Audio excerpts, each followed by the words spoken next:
Bom dia a todos e obrigado por aguardarem.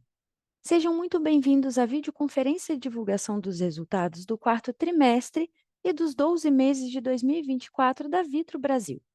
Destaco aqueles que precisarem de tradução simultânea, que temos essa ferramenta disponível na plataforma. Para acessar, basta clicar no botão Interpretation, através do ícone do globo na parte inferior da tela e escolher o seu idioma de preferência, português ou inglês. Para aqueles ouvindo a videoconferência em inglês, há a opção de mutar o áudio original em português, clicando em Mute Original Áudio. Informamos que esta videoconferência está sendo gravada e será disponibilizada no site de RI da companhia, investor.vitro.com.br, onde se encontra disponível o material completo da nossa divulgação de resultados. É possível fazer o download da apresentação também no ícone de chat, inclusive em inglês. Durante a apresentação da companhia, todos os participantes estarão com o microfone desabilitado. Em seguida, daremos início à sessão de perguntas e respostas. Para fazer perguntas, clique no ícone Q&A na parte inferior de sua tela e escreva sua pergunta para entrar na fila. Ao ser anunciado, uma solicitação para ativar o seu microfone aparecerá na tela e, então, você deve ativar o seu microfone para fazer perguntas. Orientamos que as perguntas sejam feitas todas de uma única vez. Ressaltamos que as informações contidas nesta apresentação e eventuais declarações que possam ser feitas durante a videoconferência, relativas às perspectivas de negócios, projeções e metas operacionais e financeiras da Vitro Brasil, constituem-se em crenças e premissas da administração da companhia, bem como informações atualmente disponíveis. Considerações futuras não são garantias de desempenho. Elas envolvem riscos, incertezas e premissas, pois se referem a eventos futuros e, portanto, depende de circunstâncias que podem ou não ocorrer. Investidores devem compreender que condições econômicas gerais, condições de mercado e outros fatores operacionais podem afetar o desempenho futuro da Vitro Brasil e conduzir a resultados que diferem materialmente daqueles expressos em tais considerações futuras. Hoje, contamos com as presenças dos executivos da companhia: William Matos, CEO da Vitro, Gabriel Lobo, CFO da Vitro, e Maria Carolina, Head de RI e sua equipe. Passarei a palavra ao senhor William Matos. Muito bom dia a todos. É um imenso prazer ter vocês conosco nessa webcast de resultado do fechamento de 2024. Quero começar agradecendo a todos pela presença e pelo contínuo interesse da jornada da Vitro Educação. Hoje estão ao meu lado o Gabriel Lobo, CFO da Vitro, Maria Carolina, nossa Head de RI, e também o nosso analista de RI, Luiz Felipe. Juntos, traremos nossos resultados financeiros e operacionais, destacando os números desse ano que passou e que foi muito importante para a nossa empresa, sendo um novo marco para uma nova fase da nossa companhia. Iniciaremos pelos principais destaques de 2024. No slide número 4, nos mostra que a captação total da graduação EAD cresceu 13,3%, com destaque para o aumento de 10,6% da captação dos alunos engajados, o que demonstra claramente que os diferenciais competitivos das nossas marcas são refletidos na escolha dos nossos alunos. Ou seja, o aluno nos escolhe por causa do que temos construído em qualidade e inovação. A receita líquida consolidada cresceu 9,1% em relação a 2023, impulsionada pelo sólido desempenho da graduação EAD, mais 7,5%, que continua sendo a nossa principal fonte de receita. Entretanto, temos ainda os segmentos de medicina, com incremento de 12,5% na receita, e a educação continuada, uma importante frente de crescimento da Vitro, que evolui praticamente 34% ao ano. O EBITDA ajustado da Vitro atingiu 793,9 milhões em 2024, um crescimento de quase 10% em relação a 23, com uma ligeira expansão de margem EBITDA ajustada, que totalizou 37,1%. Esse resultado ele está em linha com o guidance que foi divulgado no início do ano, refletindo todo o nosso comprometimento com a excelência do produto oferecido aos alunos, aliada a bons níveis de eficiência operacional. O lucro líquido ajustado, ele cresceu 15,1% no ano, totalizando 300 milhões.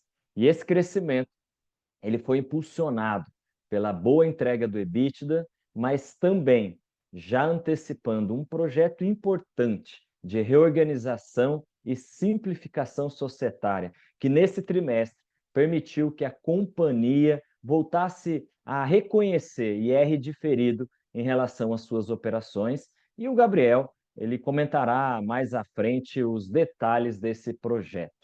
Um outro ponto importante, destaque do ano, foi a nossa geração de caixa livre recorrente, que atingiu 157,5 milhões, com um crescimento robusto de 25,7%. Gerar caixa e continuar em nossa trajetória de desalavancagem é o nosso grande foco neste momento. E tivemos um belo ano nesse sentido, principalmente no segundo semestre, com a revisão de uma série de estratégias promovidas pela área financeira. Esses bons resultados nos mostram que seguimos firmes em relação à nossa estratégia e reflete a solidez da Vitro, com uma expansão sustentável e de qualidade, mesmo em um cenário macroeconômica e politicamente que exigiu, sim, uma adaptação dos nossos times. Mas nós, mais uma vez, atingimos o que buscávamos. Por isso, quero aproveitar para deixar registrado o reconhecimento ao nosso time e a todos os nossos líderes que diariamente trabalham para impactar positivamente a vida de milhares de alunos. Seguindo para o slide número 5, observamos que encerramos 2024 com 744 mil alunos na graduação EAD, já considerando os novos critérios de harmonização da base. Para uma comparação mais precisa, se nós excluirmos os 85 mil alunos não engajados de 2023, a base ajustada do período seria de 718 mil alunos, refletindo um crescimento anual de aproximadamente 3,5%. O desempenho de 2024 ele está dentro do esperado pela companhia, já que, conforme explicamos ao longo de todo esse ano, desde o primeiro trimestre de 2024, os alunos não engajados da Uniaselv não são mais incluídos na base de alunos. Somos hoje a maior empresa de educação superior à distância do país e seguimos muito confiantes no potencial do segmento, que seguirá sendo um caminho de acesso à educação de qualidade em um país com características como o Brasil, uma pirâmide de renda com grande assimetria, cenário político complexo, inflacionário em constante variação, assim como pelo constante avanço da tecnologia que contribui para que, como nós dizemos, o Brasil profundo tenha capacidade de evoluir e de se desenvolver. É importante notar que atualmente a EAD corresponde a mais de 97% da nossa base de alunos, ou seja, nós temos aqui, dentro de casa, uma grande amostra estatística do interesse do público-alvo nessa modalidade. Dando sequência à nossa apresentação, no slide número 6, destacamos no gráfico à esquerda o crescimento de 13,3% na captação total da graduação EAD no último semestre. Essa captação ela já reflete nossos novos critérios de ativação de alunos e, nesse sentido, vale mencionar que o desempenho da captação de alunos engajados foi positivo nesse segundo semestre, registrando um incremento de 10,6%. Nosso avanço na captação segue alinhado com o avanço da nossa presença em todo o território nacional. Já temos uma presença muito sólida em todos os estados e a expansão da nossa rede de polos cresceu quase 11% no ano de 2024. Encerramos o ano com 2.707 polos espalhados em mais de 1.439 cidades pelo Brasil. Realmente são números importantes que nos enchem de orgulho pelo impacto que temos feito em tantas famílias espalhadas por esse Brasil.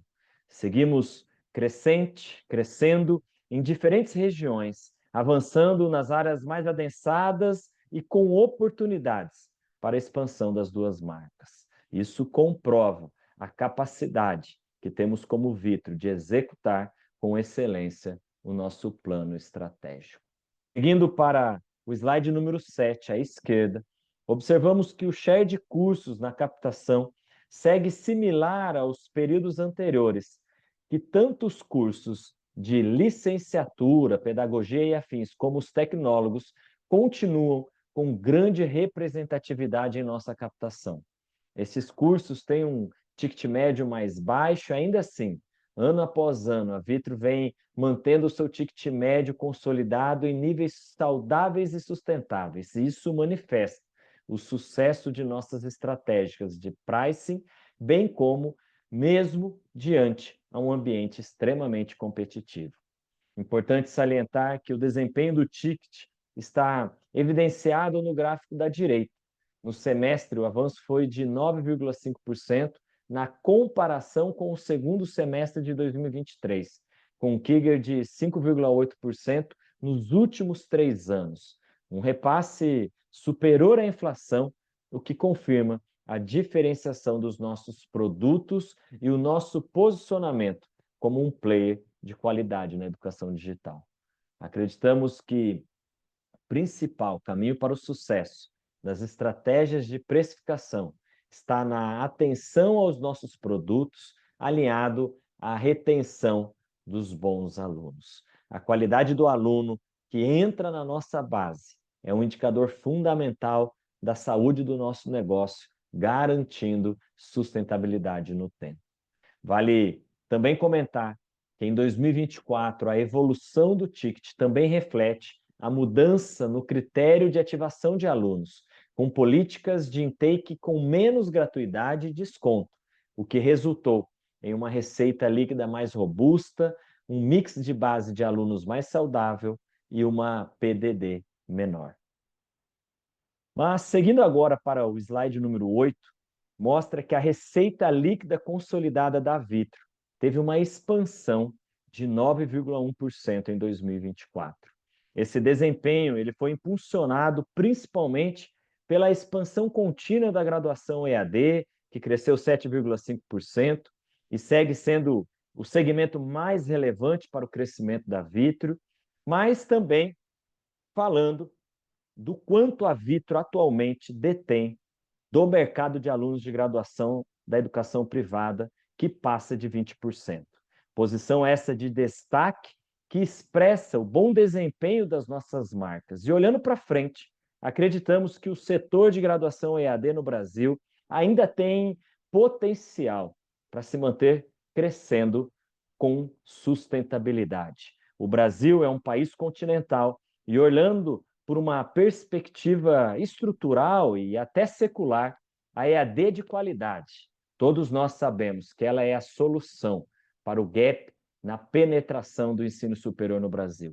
O segmento já está consolidado como a principal escolha do aluno, cada vez mais digital, cada vez mais tecnológico, assim como em outros setores da economia.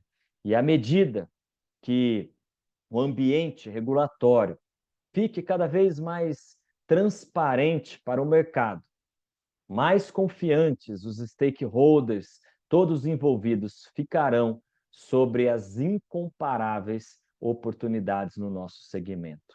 Mas a evolução ela continua também no nosso segmento de medicina, onde enfatizamos os diferenciais do nosso curso, que vão desde a metodologia até a estrutura atrativa da cidade de Maringá. A receita no ano cresceu 12,5%, fruto da combinação da maturação das vagas na unidade de Corumbá com um bom desempenho do ticket médio do produto. E aqui eu gostaria de dar particular foco na unidade de negócios de educação continuada, que é constituída pelos cursos técnicos, pelos cursos profissionalizantes e também pela pós-graduação. Nesse segmento, temos a oportunidade extraordinária, várias oportunidades, pensando o futuro da companhia. Atualmente, o país forma 1,3 milhão de universitários, ou seja, um público potencial para os cursos de pós-graduação, que se somam aos demais profissionais que constantemente já buscam aprimorar seus conhecimentos através de novas especializações e capacitações acadêmicas. No campo do aluno oriundo do ensino médio, os números também são significativos. São quase 8 milhões de alunos jovens acima dos 16 anos que estão prestes a ingressar no mercado de trabalho e, através dos cursos técnicos e profissionalizantes, encontram uma porta de entrada para o tão sonhado primeiro emprego. Seguimos crescendo em altas taxas no segmento da continuada. E estamos de olho neste movimento, investindo, já pensando nessa avenida futura. Imaginamos que o segmento pode representar, num futuro próximo, 20% a 25% da receita da nossa companhia. E agora vamos passar para o slide número 9, onde eu convido o Gabriel para que ele possa entrar em mais detalhes dos números financeiros da Vitra Educação. Obrigado, William. Bom dia a todos. Bom, acho que o William trouxe muito bem aqui, né, o macro da nossa linha de receita, mas vou trazer também aqui alguns detalhes adicionais nesse mesmo slide 9. Né, aqui a gente traz a abertura da receita por segmento, na visão tanto do trimestre quanto do ano. A gente cresceu no trimestre 4,2% na receita líquida consolidada da companhia e 9,1% no ano, né? Com exceção da educação continuada, que o William fez uma bela menção aqui como uma avenida fundamental de crescimento da companhia, que cresceu 32% no quarto tri. Tivemos um trimestre um pouquinho mais desafiador no segmento do EAD, né, que cresceu 4,5%. A medicina entregou muito bem no ano, mas na foto do quarto trimestre ela teve uma performance flat em função aqui basicamente de uma base no 4T de 23, que estava aqui relativamente suja, com um acerto que foi feito no contas a receber da companhia, né, no ano anterior, o que elevou a base comparável. Né? Se a gente excluísse esse efeito, basicamente a gente continuaria a crescer ano contra ano na medicina, que é um pouco do cenário que a gente viu com esses 12% de crescimento no ano de 24. Na visão ano, né, como o William comentou, todos os segmentos cresceram super bem, né, demonstrando aqui a nossa resiliência, a resiliência das nossas marcas, Uniaselv e Unicesumar, nos diferentes segmentos. E uma base ativa de alunos, que a gente já comentou, né, ao longo dos últimos trimestres, a gente já vem comentando a qualificação que a gente veio fazendo dessa base, o engajamento dessa base, claramente aqui já dando, de certa forma, resultado dentro do ano de 24, e a gente espera que ao longo de 25 isso seja ainda mais consolidado. Passando aqui ao slide 10, trazemos um detalhamento aqui da nossa margem bruta, uma linha importante nesse trimestre. Essa é uma linha que a gente já vinha comentando que teria uma leve pressão no curto prazo, dada a maturação dos cursos híbridos. Porém, quando a gente olha a foto, né, desse 4T, de alguma maneira ela pode assustar. Né? O objetivo do slide é passar um pouco mais de tranquilidade em relação a essa linha.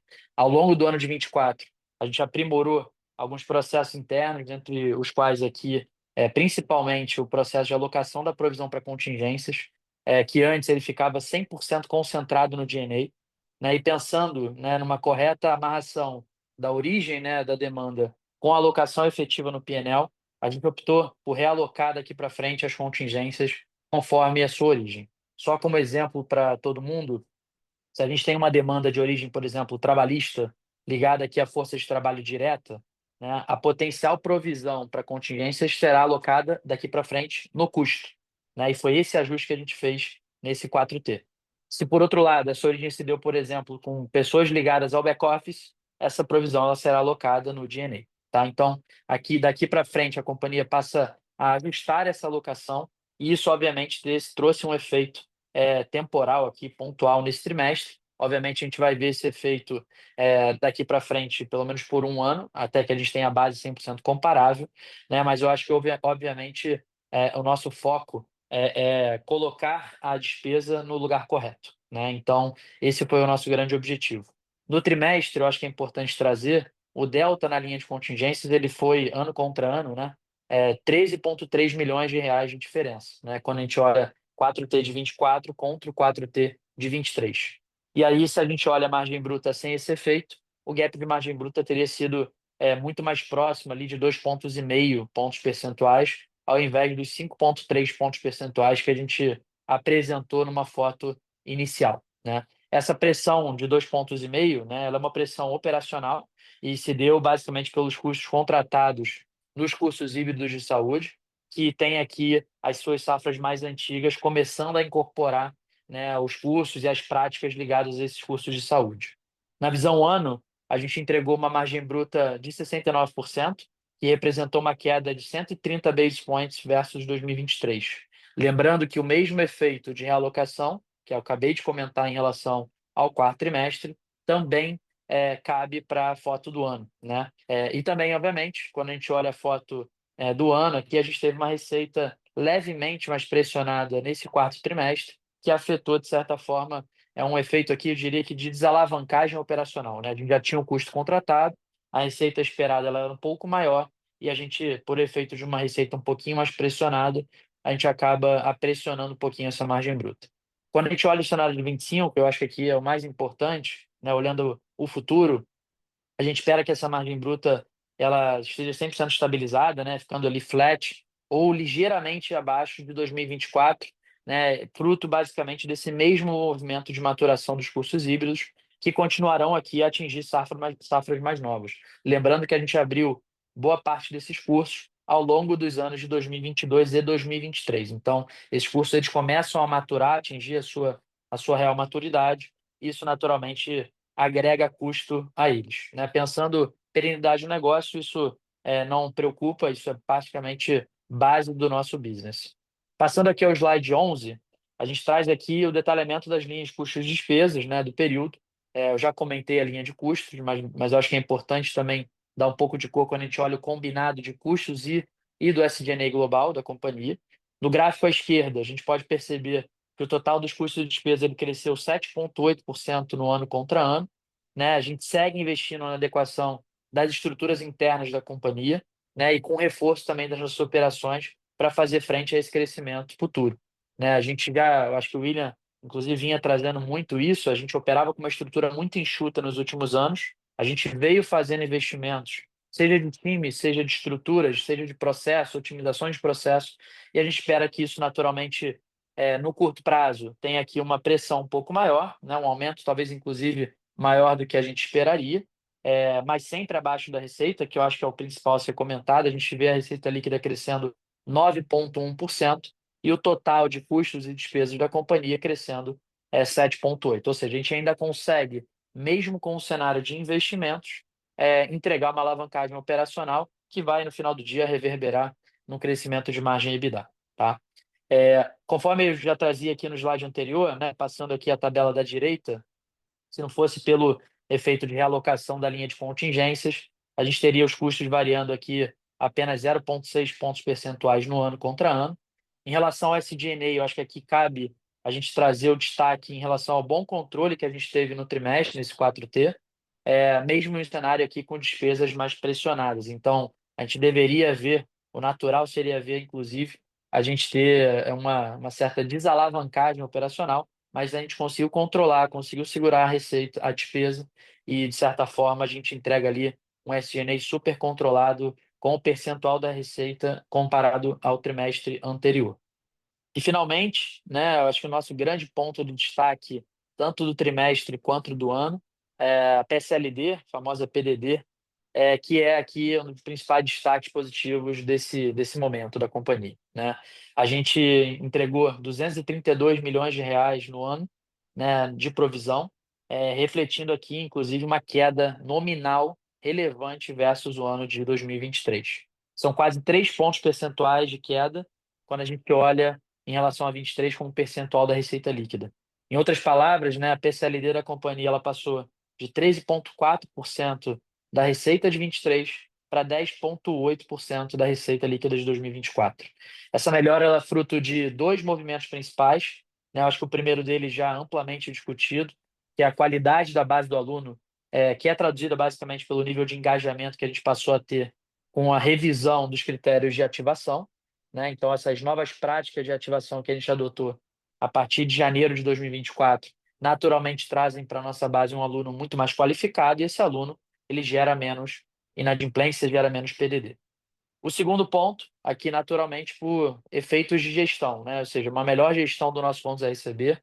A gente sabe que a gente tem uma série de oportunidades e a gente já começou a capturar parte dessas oportunidades ao longo do ano de 24, né? Com uma melhor gestão de inadimplência da companhia, melhores rotinas de cobrança, quando a gente olha eficiência e conectadas, muito mais conectadas ao nosso aluno. Lembrando que a gente ainda enxerga oportunidades a futuro, né? A gente está fazendo integração de alguns sistemas legado da companhia, pensando na combinação de negócios. Diria que a última etapa de integração ligadas aqui à combinação entre Uniaselv e Unicesumar, e que vão fazer com que a gente tenha ainda mais eficiência nessa jornada de crédito e cobrança. Tá? A gente implantou uma série de novas ferramentas, né? E isso já começa a trazer resultados. A gente espera que, ao longo de 2025, esse resultado ele se mantenha ainda melhor do que foi no ano de 24. Passando aqui ao slide 12, seguindo adiante, a gente traz a bridge do EBITDA ajustado. No ano, o nosso EBITDA ajustado ele somou, como o William já comentou brevemente, 793,9 milhões de reais, um crescimento de praticamente 10% na comparação com o ano de 2023. Com isso, a margem EBITDA somou 37,1%, representando um ganho de 30 basis points, aqui 0,3 pontos percentuais versus o mesmo período do ano anterior, né? Aqui vale o destaque, né, que a gente já havia sinalizado anteriormente, o William trouxe isso na fala dele inicial.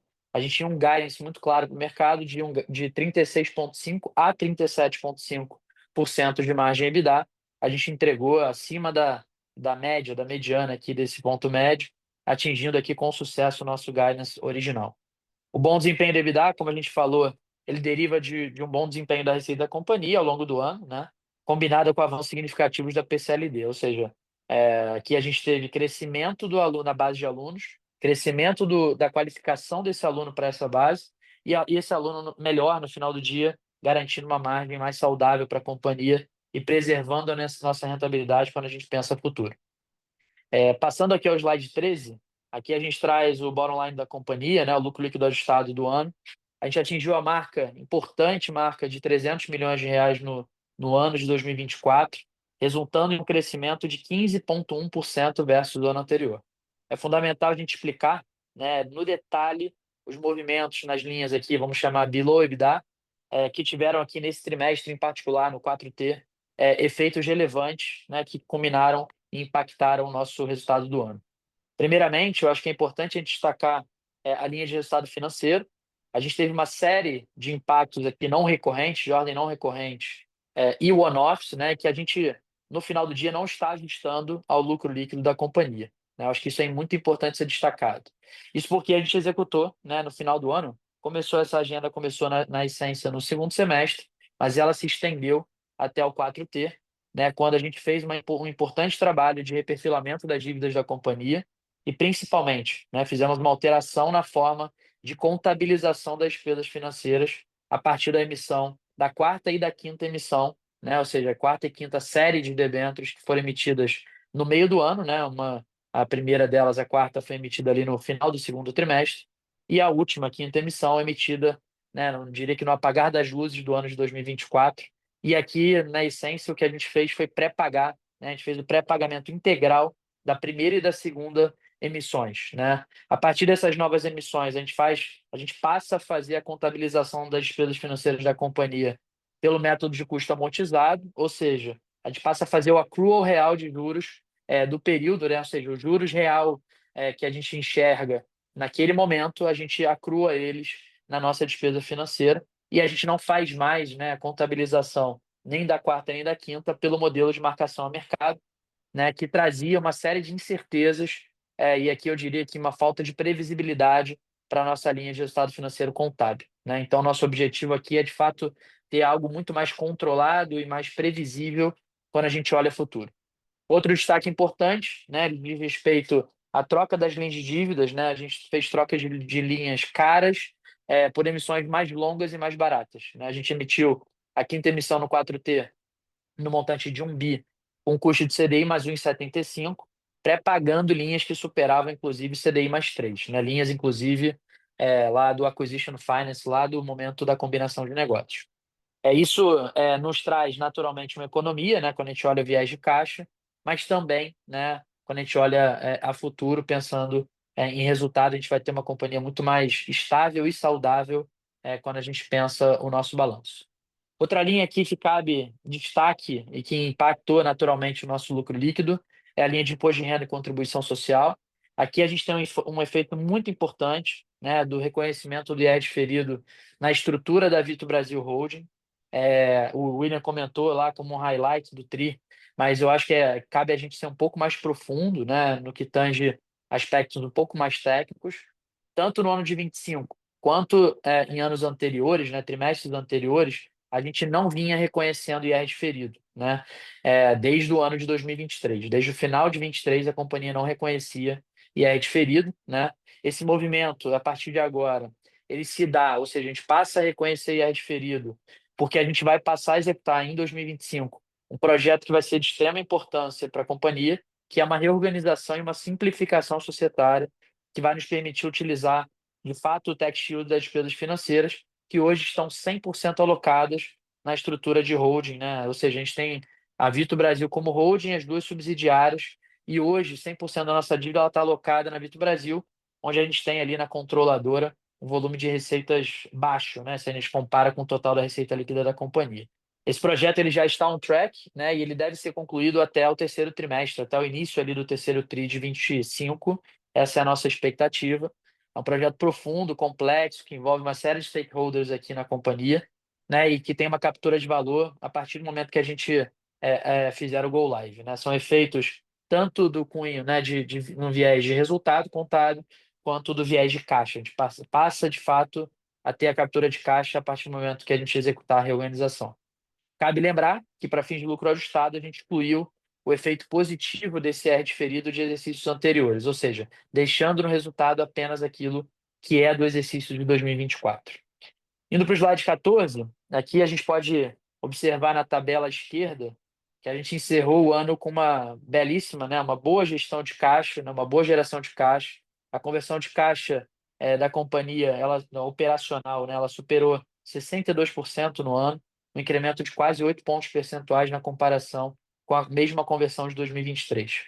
A geração de caixa final recorrente, vamos chamar assim, após CAPEX e após serviço da dívida, ela atingiu 157,5 milhões no ano, com importante evolução de 25,7% na comparação com o ano de 2023. Esse desempenho, naturalmente, ele evidencia a nossa capacidade aqui, companhia, né, da Vitro, de acelerar o processo de alavancagem no curto prazo, o que abre espaço potencial para eventos futuros, né, potenciais aí de distribuição de dividendo, que é o nosso grande alvo, né? Ou seja, nos colocamos de fato como um potencial, né, os nossos maiores cash flows yields da indústria, e o que pode potencialmente fazer com que a gente tenha distribuições de dividendo recorrentes a partir do ano de 2026. Aqui a gente não quer, né, se obrigar a nada, né? A gente tem que fazer o resultado acontecer, mas se a gente agenda a desalavancagem acontecer como a gente imagina, a companhia vai passar a distribuir dividendo a partir do ano que vem. Esse é o nosso grande objetivo. Do lado direito do slide, a gente mostra o CAPEX da Vito, né? A gente executou no passado 135 milhões de reais, que, de certa forma, né, apesar aqui de representar um aumento nominal em relação ao ano anterior, permaneceu super estável em relação à receita líquida da companhia. A maior concentração desses investimentos aconteceu e foi destinada, né, ao imobilizado, né, quando a gente olha nosso balanço, com destaque aqui para as obras nos campos de Corumbá, né, principalmente aqui para reforço e a estrutura da medicina, e Ponta Grossa, né, aqui no Paraná, também da estrutura da Unicesumar. Além disso, também foram feitas aquisições importantes de novos laboratórios, já em linha com a nossa estratégia de reforço dos cursos híbridos, tá? Vou passar aqui a última slide, aqui por fim, para fechar a apresentação, onde a gente mostra o endividamento e o índice de alavancagem da companhia. A Vitro encerrou o 4T de 24, uma dívida líquida aqui já ex-FRS de 1,9 bilhão. No ano, o indicador de dívida líquida EBITDA ele fechou em 2,6 vezes, né, com bastante folga para o covenant que a gente tinha estabelecido, né, que era de 3 vezes. E na visão anual, a gente saiu aqui de uma alavancagem de 2,9 vezes no final de 23 para 2,6 vezes no final de 24. Então, reduzimos aí 0,3 vezes ano contra ano. Mesmo em um cenário, aqui cabe destacar isso, né, que eu acho que é importante, onde a gente fez o reconhecimento de juros futuros no nosso passivo, em função do pré-pagamento da primeira e da segunda emissão de debêntures, né? Ou seja, a gente reconheceu de uma vez só no nosso balanço o delta que faltava entre a marcação a mercado e o efetivo pagamento executado ali em dezembro de 24. Ou seja, né, de certa forma, a gente mostra aqui por esse slide, né, e pelo gráfico, claramente a nossa trajetória descendente de alavancagem, ou seja, consequência da nossa forte geração de caixa, diria que livre, né, e, de certa forma, um dos nossos grandes compromissos na agenda estratégica executada para o ano de 25, que é seguir nessa tendência de desalavancagem, né, por vias operacionais e potencialmente abrindo aqui espaço para novas iniciativas de geração de valor acionista, sejam elas, né, do ponto de vista de dividendos, seja recompra de ações, sejam movimentos, inclusive, de rentabilidade quando a gente pensa em alocação de capital para as vias inorgânicas, né, para manter o crescimento da companhia saudável para frente. Na parte inferior do slide, só para fechar, acho que aqui é importante observar o cronograma de amortizações e pagamentos de juros futuros da companhia, ficando evidenciado que o nosso duration está mais alongado com essas recentes emissões que a companhia fez e praticamente sem compromisso nenhum no curto prazo, né? Assim, diante de um cenário macro desafiador, né, com a recente escalada aí da curva de juros, a Vitro encerrou o ano de 24 com importantes entregas nessa agenda. Eu acho que o duration ele passa de 2,8 anos ao final de 23 para 3,8 anos ao final de 24. Então a gente alongou mais de um ano aí nessa agenda do duration. E, adicionalmente a isso, com um custo de dívida substancialmente mais baixo, a gente saiu de CDI mais 2,97 ao final de 23 para CDI mais 1,99. A gente ainda enxerga que tem espaço para isso melhorar, né? A gente vai continuar sempre perseguindo esse desafio, mas aqui encerra a minha apresentação para que a gente possa, de fato, abrir para o Q&A. Agora, começaremos a sessão de perguntas e respostas.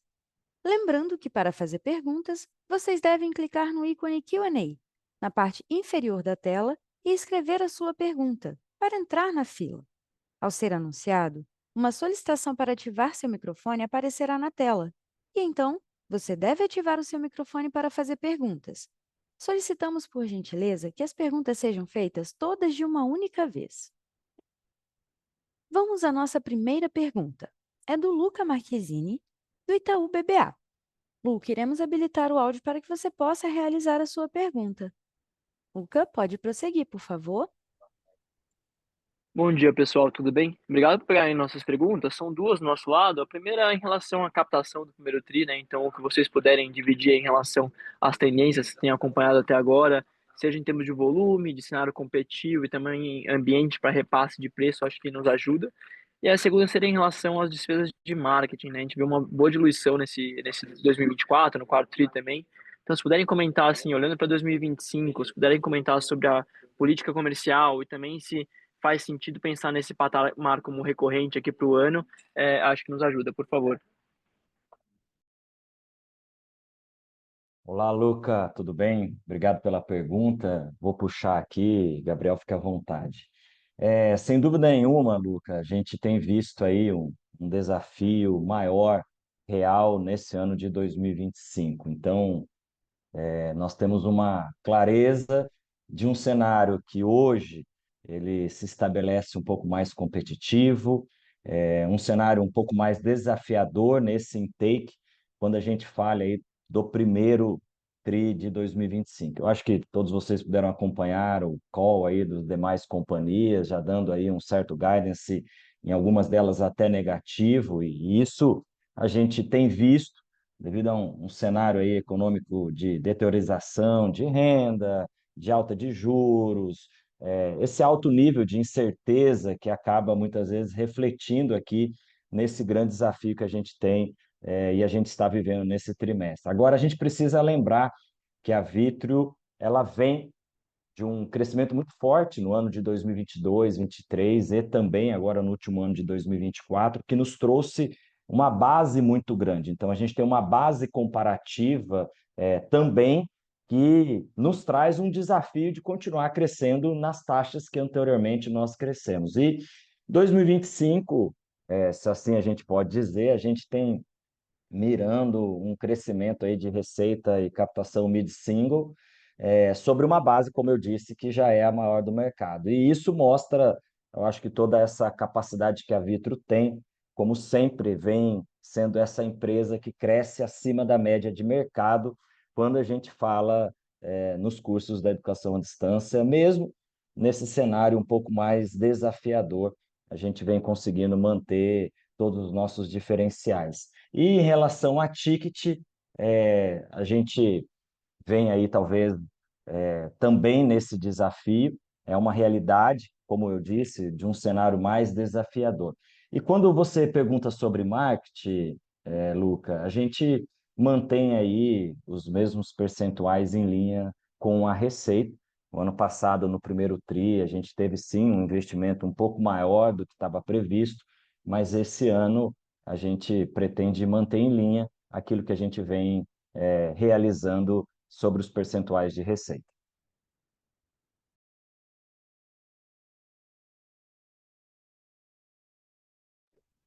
Perfeito, muito obrigado.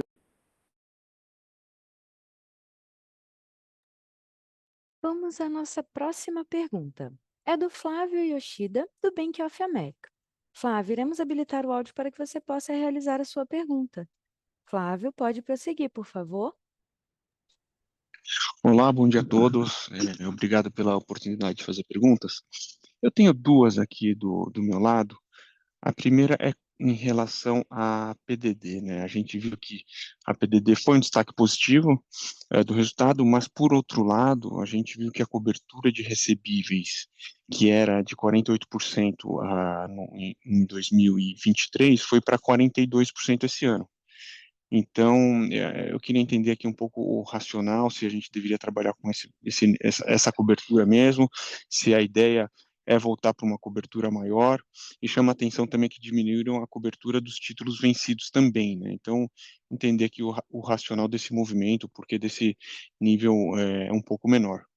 E aí, a outra pergunta, acho que vocês já tocaram nesse ponto, é com relação a custos, né, que tem aumentado, né, acho que principalmente com maiores custos com tutores e professores, acho que parte disso é o híbrido que vocês comentaram que está maturando, mas queria entender para frente se deveríamos continuar com uma pressão em custos e se além da maturação dos cursos híbridos teve algum efeito aqui nos custos, olhando para frente aqui, eu queria entender então um pouco se é isso mesmo, é mais relacionado à maturação dos híbridos ou se vocês já estão se preparando para um novo cenário regulatório. Obrigado. Bom dia, Flávio, tudo bem? Vou pegar essa aqui. Bom, primeira pergunta em relação ao PDD, enfim, eu acho que cabe só refrisar aqui, cara, acho que de fato era uma agenda estratégica nossa, a gente de fato qualificar a base de alunos que entrava no nosso funil, né? Acho que essa agenda ela foi muito bem executada, acho que a gente teve coragem para enfrentar, né? O mercado, de certa forma, ele acaba às vezes fugindo dos movimentos que, num primeiro momento, podem parecer talvez um pouco mais duros, né? Porque a gente de fato cresce, né? Quando a gente olha bases não comparáveis, a gente viu a base de alunos decrescendo, né? Ano contra ano. E não é fácil você tomar uma decisão como essa, mas a gente precisava, a gente entendia que esse era o movimento correto. Inclusive, é a melhor forma da gente ver o nosso negócio. Em relação à PDD, eu acho que a gente trouxe aqui no call brevemente, mas assim, apesar de você estar olhando uma cobertura aí de 48 para 42, eu não sei se você está olhando ela descontada de antecipações, tá? Lembrando que até 23 a companhia fazia antecipação de recebíveis todo trimestre, né? E a gente parou com essa agenda desde a minha chegada, entendendo que essa não é uma boa, vamos chamar aqui, forma de trabalhar a nossa estrutura de capital, né? A gente hoje capta mais barato, né, e mais longo do que se a gente ficar numa agenda de curto prazo de todo o trimestre antecipar recebível, né? Eu acho que isso, inclusive, a gente deu clareza de quanto era antecipado nos trimestres anteriores, que é algo que o mercado, inclusive, e aí trazendo um pouco, né, como a gente gosta de olhar, acho que o mercado não dá tanta clareza a esse indicador. Eu acho que é preciso entender o fluxo de caixa das companhias livre das antecipações, né? Ou seja, o caixa operacional real que cada companhia gera, a gente prefere olhar dessa maneira,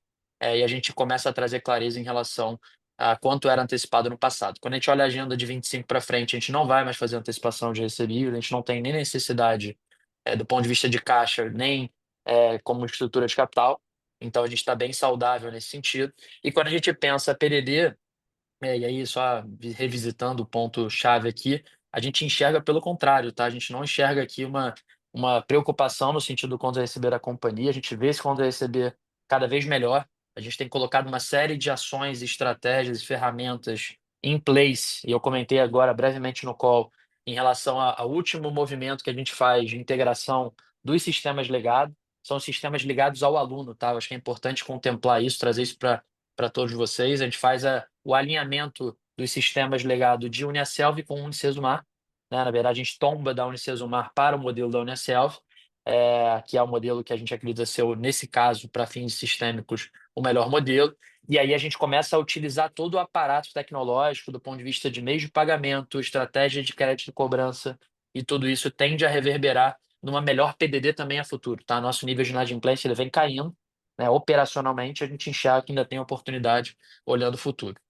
Indo para a sua segunda pergunta aí dos custos, eu acho que sem dúvida esse era o nosso grande yellow flag aqui do TRI, né? A gente sabia disso, a gente tentou trazer um pouco mais de clareza. E aqui tem dois efeitos, né? Eu acho que o primeiro deles a gente trouxe ali no call, né, e no release de forma bem detalhada. A gente tem uma mudança de alocação, né? Ou seja, até o terceiro trimestre, né, a gente fazia alocação é, das contingências, ou seja, a provisão para fins de contingência na linha de SG&A de forma consolidada no G&A da companhia, e a gente agora passa a alocar com base na demanda, né? Ou seja, né, a gente expliquei brevemente agora há pouco, durante o nosso call, enfim, a gente alocava tudo no SG&A e isso não é, de certa forma, a forma correta de olhar para o negócio. A gente precisa ver a margem bruta tal qual ela é, né? E a gente faz essa adequação. Quando a gente olha o recorrente, que é o que fica, na essência, no trimestre, a gente teve uma contratação de custos que já tinham sido contratados naturalmente ao longo do ano, com uma receita que, a nosso ver, foi uma receita mais desafiadora no trimestre, então isso pressionou um pouquinho a margem bruta e o percentual de custo sobre a receita. Quando a gente olha a futuro, o que a gente enxerga é que a nossa margem bruta ela deve navegar mais flat, tá, para 2025. A depender do cenário de receita, pode ser que a gente veja uma certa pressãozinha de margem bruta, mas nada muito sensível. Isso vai depender naturalmente do nosso nível de receita. E a gente, obviamente, vai também aqui trabalhar tudo que a gente puder para, se a receita não vier tal qual a gente planejou, para que a gente busque as soluções e não afete a rentabilidade da operação. Tá? Mas, de certa forma, o que a gente enxerga para o ano é isso. Uma margem bruta mais flat, ligeiramente pressionada se a receita não vier tal qual a gente se planejou. Tá? Então, esse é o cenário base. Tá bom? Tá ótimo, obrigado, Gabriel. Super claro.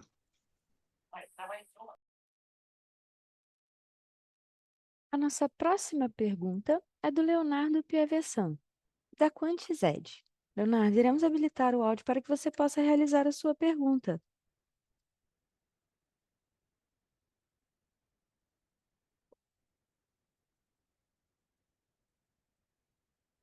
Leonardo, pode prosseguir, por favor. Oi, pessoal, vocês estão me ouvindo? Sim, estamos ouvindo. Eu queria entender um pouco melhor como que vocês comentaram sobre essa simplificação societária, né? Eu queria entender um pouco melhor como que vai se dar isso e também se vocês podem passar algum ganho, esses comentários de ganho contábil e ganho em caixa também, né? Com menor pagamento de IR. Se vocês pudessem quantificar isso também, acho que seria bom. Obrigado. Obrigado, Leonardo. Bom, vamos lá. Eu acho que aqui a gente tentou trazer no call, né, no detalhe ali do release também um pouco do que é esse movimento, que é um movimento extremamente estratégico para esse ano de 2025. E eu acho que aqui vale a pena contextualizar, né? A gente tem hoje uma estrutura societária que ela não é, do ponto de vista até operacional, ela não é tão eficiente, né? A gente tem a Virtu Brasil como uma holding em cima, ela é quase uma holding não operacional, porque ela carrega basicamente na controladora um volume baixo de receitas. E a gente tem embaixo duas subsidiárias, as duas principais subsidiárias da companhia, são as subsidiárias operacionais que carregam aqui a nossa operação de Uniaselv e no Sesumar. O que que acontece? Hoje, 100% da nossa alocação de dívida, ela está na Virtu Brasil, né? E a gente vinha gerando, e aí você pode olhar pelos exercícios anteriores, aí até o terceiro trimestre, prejuízos atrás de prejuízos na estrutura, vamos chamar aqui da casca da controladora. E, por outro lado, né, e você vê isso claramente pelo nosso caixa, pagando imposto de renda, né, quando a gente olha a estrutura das subsidiárias. As subsidiárias elas são pagadoras de imposto de renda, mesmo com todos os benefícios que a gente tem naturais aqui da indústria, né, de ProUni, etc. Porém, o que a gente vai buscar aqui é uma simplificação do ponto de vista operacional. Então, a gente leva parte das operações de baixo para cima, e com isso, naturalmente, a gente vai acabar tendo não só o nosso objetivo conquistado, que é, de fato, simplificar as operações, ter uma operação mais lean aqui, como também, obviamente, capturar é, o valor de você carregar no balanço uma dívida um pouquinho mais pesada, né? Então, a gente vai fazer hoje o nosso tax shield ele não tem, de fato, ele não é um shield, né? Não existe aqui a proteção para fins de pagamento de imposto de renda vindo da despesa financeira, né? O que a gente vai passar a utilizar a posteriori, né? Pensando no futuro, a partir do momento que a gente conseguir executar o plano aqui de reorganização, é que a gente para, né? Reduz muito o volume, né, de pagamento de imposto, por uso naturalmente do carrego que a gente tem de despesa financeira na Vito Brasil. Adicionalmente a isso, e de novo, não é aqui o nosso objetivo zero, mas isso vai acabar acontecendo, a gente também tem o ágio, né, que a gente tem da Vito Brasil, a gente tem prejuízo fiscal acumulado no balanço, então assim, a gente passa a utilizar para fins de caixa, que NPV na veia da companhia, um volume importante com redução de pagamento de imposto de renda futuro. Tá? Então esse é o nosso grande alvo aqui da operação. Não é, aqui de novo, não é o alvo, não é simplesmente fiscal, a gente não vai fazer uma reorganização simplesmente pelo viés fiscal, isso é uma consequência. Aqui é deixar a operação muito mais lean, muito mais estruturada para a gente navegar esse futuro. Tá certo. Muito obrigado.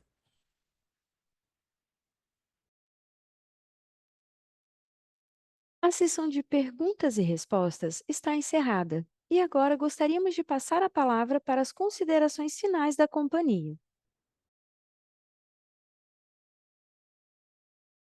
Muito obrigado a todos pela participação, pelas perguntas. Eu queria encerrar dizendo que, em relação ao todo o ano de 2024, não somente ao TRI que nós reportamos, a Vitru, sem dúvida nenhuma, ela deu passos importantes em toda a sua trajetória. A companhia ela vem cada dia mais se consolidando como essa líder na EAD e vem cumprindo todos os compromissos da nossa agenda de crescimento nos últimos anos. Ano após ano, a gente tem se consolidado entre essas grandes empresas do setor e cada dia mais aumentado a percepção do mercado sobre essa grande capacidade que nós temos como Vitru de criar valor. E eu gostaria de reafirmar que nós, como companhia, como organização, nós vamos continuar firmes aqui para honrar os propósitos das duas marcas que nós carregamos, que é a Uniaselv e o Sesumar.